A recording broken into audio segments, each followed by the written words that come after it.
Russian forces are edging forwards around the Ukrainian fortress city of Avdiivka in the war-torn east of the country, according to fresh reports from the Donetsk battlefield, despite mounting troop and equipment losses.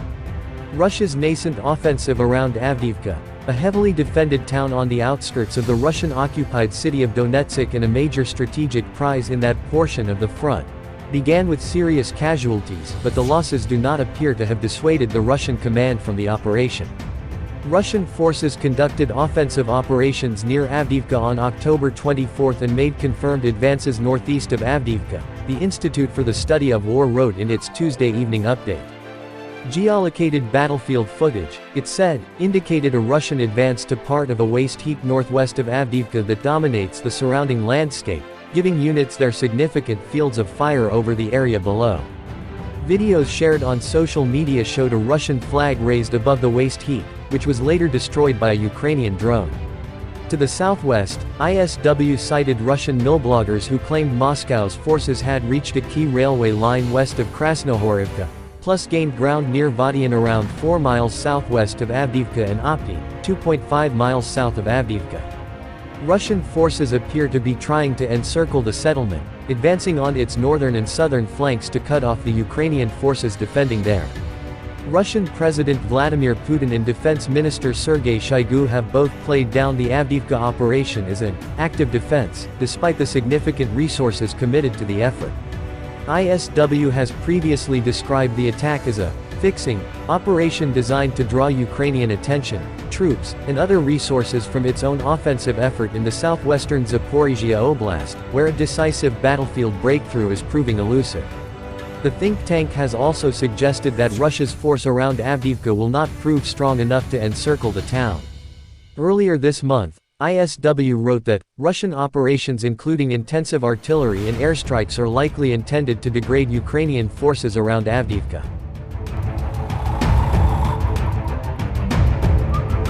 Russian forces are unlikely to make significant breakthroughs or cut off Ukrainian forces in the settlement in the near term, and potential advances at scale would likely require a significant and protracted commitment of personnel and materiel. Still, Russia keeps pushing. On Sunday, Ukrainian officials claimed Russia had lost 6,000 troops and more than 400 armored vehicles in a week of combat in the area. The British Defense Ministry said daily Russian casualties, as reported by Kyiv, had increased 90% due to the new offensive. Newsweek cannot independently verify these figures and has contacted the Russian Defense Ministry by email to request comment. Heavy losses are nothing new for the Russian military. Moscow has proven willing to sustain high casualties in pursuit of a strategic goal, for example in its battles for now destroyed cities like Mariupol and Bakhmut. Alexander Mereshko, a member of the Ukrainian parliament and the chair of the body's Foreign Affairs Committee, told Newsweek that Moscow might be trying to repeat the situation with Bakhmut, and it's ready to sacrifice lots of its human lives. It seems like Putin is getting ready for the presidential campaign in Russia, Mereshko added, referring to the 2024 presidential election in which Putin is sure to secure another term in power. As a dictator he desperately needs to show any success on the front to the Russian population on the eve of the presidential elections. The arrival of American MGM-140 Army Tactical Missile System, known as ATACMS, munitions on the battlefield may also be pushing the Kremlin into more aggressive action, Mereshko said. I also believe that receiving ATACMS has proved to be a game changer, and we need more of this weaponry to continue our success, he said. Russia is losing the war, Mereshko added. They realize that ATACMS will speed up the process of deoccupation. Maybe that's the reason why Russians are desperately trying to show any semblance of success. For us it's important not only to advance and continue to liberate our territories but also to save lives of our soldiers, Mereshko added. Russia has spent the past few weeks pummeling an area along the eastern front with waves of troops, tanks, and munition, and while it comes at a high cost, geolocated footage shows Russian soldiers are celebrating their gains that could come to surround Ukrainian forces in the area. On Tuesday, a video shared on X, the social media site formerly known as Twitter, showed what appeared to be a Russian-planted flag in a waste yard north of Avdiivka. The video was apparently filmed by a Ukrainian first-person view (FPV) drone, which, in the footage, hit the flag and exploded. The video suggests Russian forces are making some advances in the area around Avdiivka, an eastern Ukrainian region just northwest of occupied Donetsk that's seen major fighting over the past few weeks as Russia launches a renewed offensive that threatens the tightening pocket of Ukrainian defenders. Experts at the Institute for the Study of War (ISW) confirmed the advancements on Wednesday in geolocated footage but noted, Russian forces largely claimed that Russian forces controlled the Avdiivka waste heap, as did a Ukrainian military observer. Ukrainian Avdiivka city military administration head Vitaly Barabash denied claims that Russian forces control the Avdiivka waste heap and stated that the waste heap is a contested, gray area. The fighting is intense in the area. Ukrainian journalist Yuri Butusov noted in a Telegram post on Thursday, writing that, the situation north of Avdiivka seriously worsened. Despite heavy losses, the Russian assault units north of Avdiivka advanced along the railway track, occupied an area up to 1 kilometer wide, trying to expand the controlled corridor and create conditions for the concentration of forces and further offensive in the area, which could include regrouping in a northern coke plant.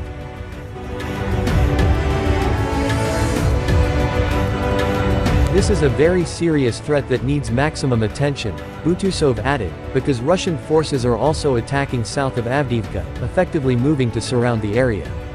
From the beginning, Russia's attacks in Avdiivka have come at a heavy cost.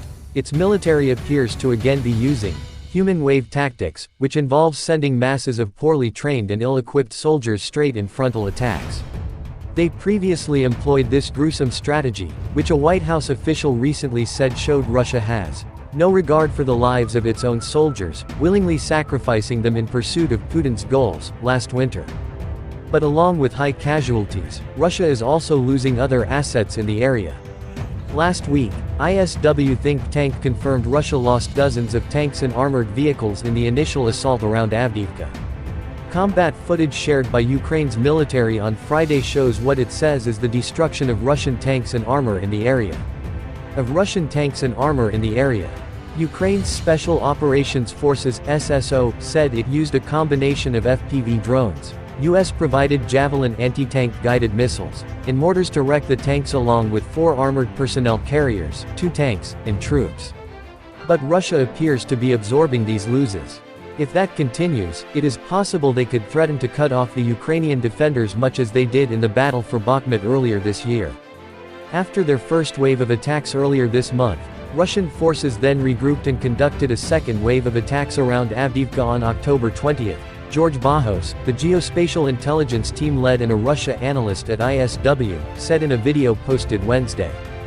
This suggests that the Russian forces either believe that they can earnestly take Avdiivka or that Russia's command continues prioritizing attacks on this particular axis despite previous lack of success and losses. Part of Russia's push in the area may be because it's decided that Avdiivka is essential to conquer, especially as Moscow has few battlefield victories this year beyond Bakhmut, which only came after fierce fighting and the effective destruction of the city. The Russian command will want to show success here at any cost, because of the high losses and investment in resources and military power in the area, Butusov wrote, urging Ukraine to direct full attention there. The General Staff of Ukraine's armed forces reported on October 25 that Russia has lost 296,310 troops in Ukraine since the beginning of its full-scale invasion on February 24 last year. This number includes 800 casualties Russian forces suffered just over the past day.